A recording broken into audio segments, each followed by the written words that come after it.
Hi, and welcome to another episode of Hot Takes with me, the Silver Fox. We're 1 week into 2024, and already it's been an awful year for Humza Yousaf. And I think it's going to get far, far worse. Will 2024 be better than 2023? It seems unlikely.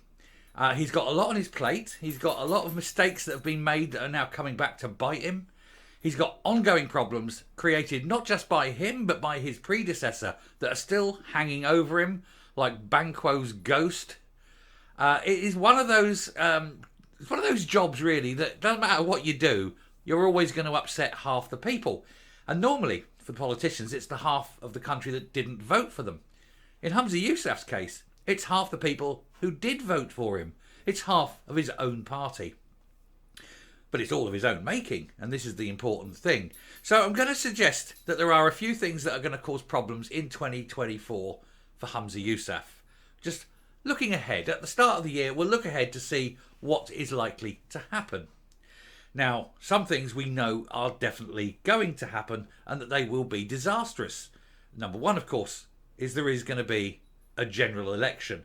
And for Humza Yousaf, he needs that to come as late as possible. We discussed in a video yesterday how the SNP are being very quiet when it comes to calling for one because they know how disastrous it will be. And the longer they can stay and keep the Tories in power, the more money they get for their coffers through the Westminster allowances. So, that is going to be a major problem for Humza Yousaf, will be the general election, which I suspect will be in October.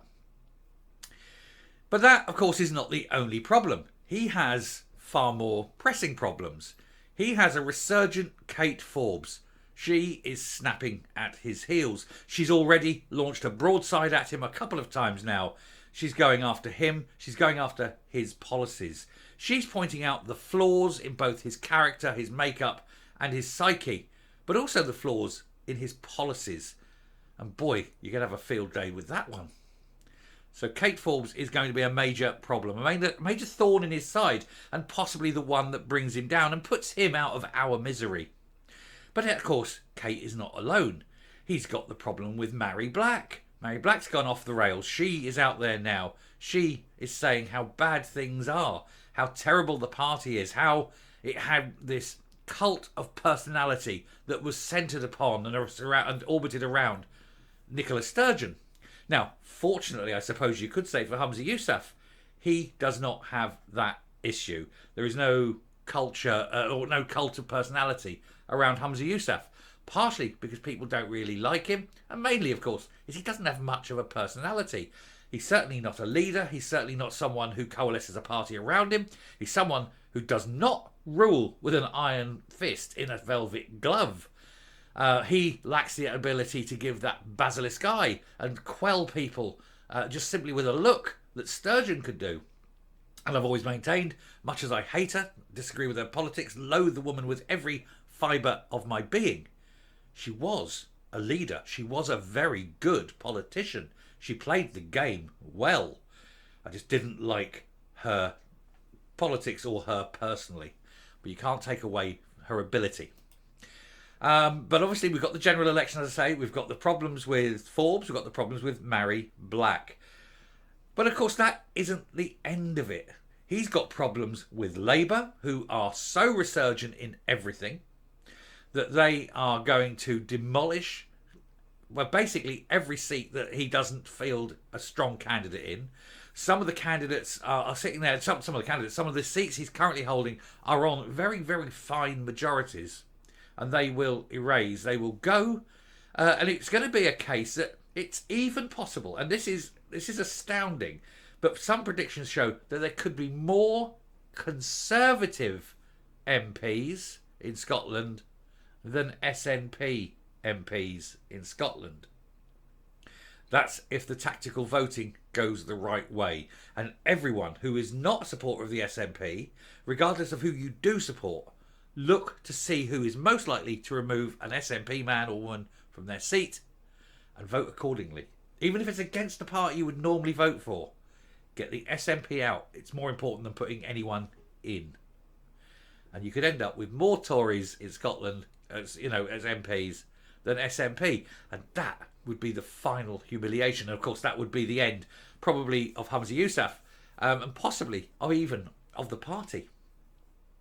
It is particularly grim for him. It's going to be his annus horribilis, as the Queen put it a few years ago when she lost York Minster.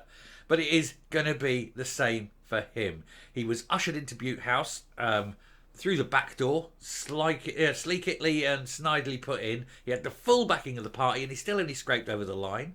He inherited the Greens. The Greens are toxic and divisive. They will have to go. The Bute House agreement has to go. There are more and more voices within the SNP calling for it to go. And yet he has nailed his colours to the mast, the green mast. So if they go, he goes. And if he goes, they go. They are interlinked at such a basic DNA level. Makes you wonder why he doesn't just join the Greens. It is pretty bad. And there's nowhere else for them to go. Because if the Greens go, they're saying, oh, they can work with Labour, which means they're not actually, totally in bed with the SNP as it stands. Because they're now desperate to keep on to power. So go, yes, we'll work with Labour. I would rather see a Labour Conservative coalition than have the Greens involved with anything. And I even think Anna Sawar also is of that opinion. Because I don't think he wants to touch the Greens with a barge pole. Because although they're as left-wing as Labour, they're toxic. Everyone knows it. Everyone knows they're toxic and they're failures. And of course, the other problem that Humza Yousaf has is the rise of the Greens. They're saying they're going to put more candidates out. And of course, you've got Alaba as well. Not a major force, it must be said, but they will pull some votes away from the separatists. The nationalist vote is being split. And it's people who want nationalism but don't want to vote for the SNP will vote for Alaba or the Greens. Splitting that vote and being the final destructive part of the nationalist dream, really, which is the greatest thing, because you've got Salmon's Barmy Al-Barami is not really going to do much in way of getting power, but it will, I think, in some cases, cut the vote from the SNP and stop them getting in. It could, and that could actually be the worst thing for him. So there is a lot going on this year. He's got so many problems and growing. And of course, he's got the usual old rebels. But he's losing a lot of experience down at Westminster because of people leaving. So whoever goes up and is going to be replaced, they're going to be inefficient, unknowing, fairly ignorant of the ways of the world. So they're not even going to be effective MPs, to be honest. Assuming they get in, which not many will. Not many will. And so his personal ratings through the toilet, the party ratings through the toilet. On top of that, of course, there's going to be the final announcement over Operation Branchform. There's also now another probe into the finances. There's the current ongoing now probe, thanks to Leslie Roberts and all the hard work she's did, into all the deaths in the care homes. There's another possible look at many other things that's going on. You still haven't got the resolution to the Michael Matheson problem. There's still no resolution to who the hell was shagging Humza Yousaf. Was it Anam Kazir and Humza having an affair? Nobody knows. That seems to have died a death. All sorts of shadiness, all sorts of corruption and immorality. Sorry, words are hard. And so it will all come to a point. And at the end of it, Humza's done, Kate's in, the SNP are bust, and with a bit of luck, bankrupted. We shall see. It's going to be an interesting year.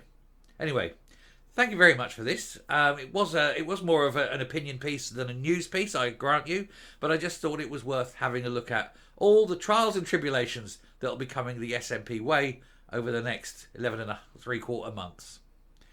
Oh dear. I wonder.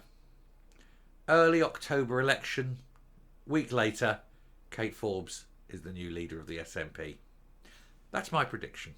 We'll see. Anyway, thank you very much for watching this very odd, special, different episode. Do please hit that subscribe button.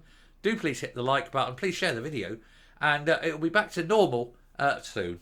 The next one should be back to normal. But I just felt that I needed to sort of give an opinion of what I think will happen. It is the beginning of the year. It's when we look forward. Anyway, until next time, stay safe, stay well. Thank you very much for watching, and goodbye.